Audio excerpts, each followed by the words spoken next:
Jérusalem où nous attend Pascal Zonshine. Bonjour Pascal. Bonjour Steve. Et merci d'être avec nous comme tous les après-midi. Vous êtes notre correspondante permanente dans la capitale israélienne. Pascal, alors que la réponse du Hamas à la proposition israélienne d'accord est toujours attendue, Benyamin Netanyahou s'est exprimé aujourd'hui devant la commission des affaires étrangères et de la défense pour expliciter la position de son gouvernement.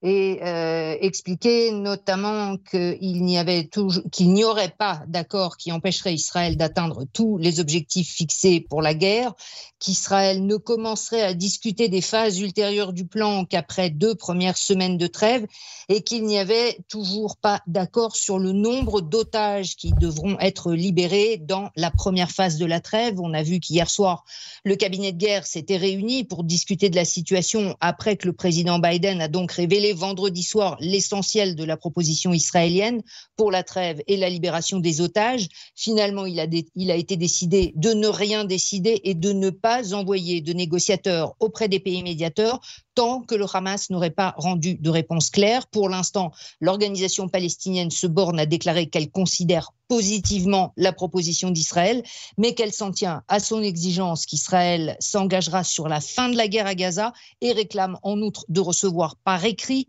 tous les points détaillés dans le discours du président des États-Unis. Pas plus de clarté donc côté israélien. Hier soir, Benyamin Netanyahou avait assuré à plusieurs membres de sa coalition que les déclarations du président Biden ne reprenaient pas rigoureusement les termes de la proposition israélienne et que tant que le Hamas exigerait la fin de la guerre, les chances d'un accord seraient faibles. Pascal, quelles conséquences politiques aurait l'éventuelle conclusion d'un accord en direct entre Israël et le Hamas ? Est-ce que ça serait nécessairement la fin de la coalition actuelle ?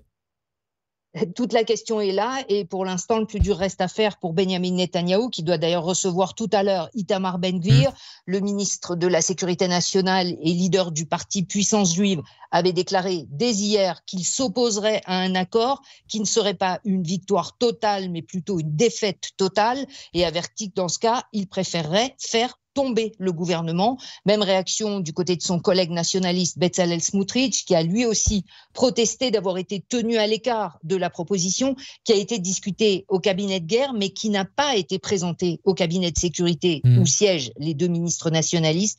On a également appris que Bezalel Smotrich s'était entretenu hier avec les principaux rabbins du courant sioniste religieux, auquel il a affirmé que si un accord devait être conclu sur les termes actuels, il n'attendrait pas la fin de la négociation pour quitter le gouvernement. Affaire à suivre. Merci beaucoup Pascal d'avoir été avec nous. On peut vous réécouter en podcast sur radioj.fr. Bon après-midi et à demain. À demain.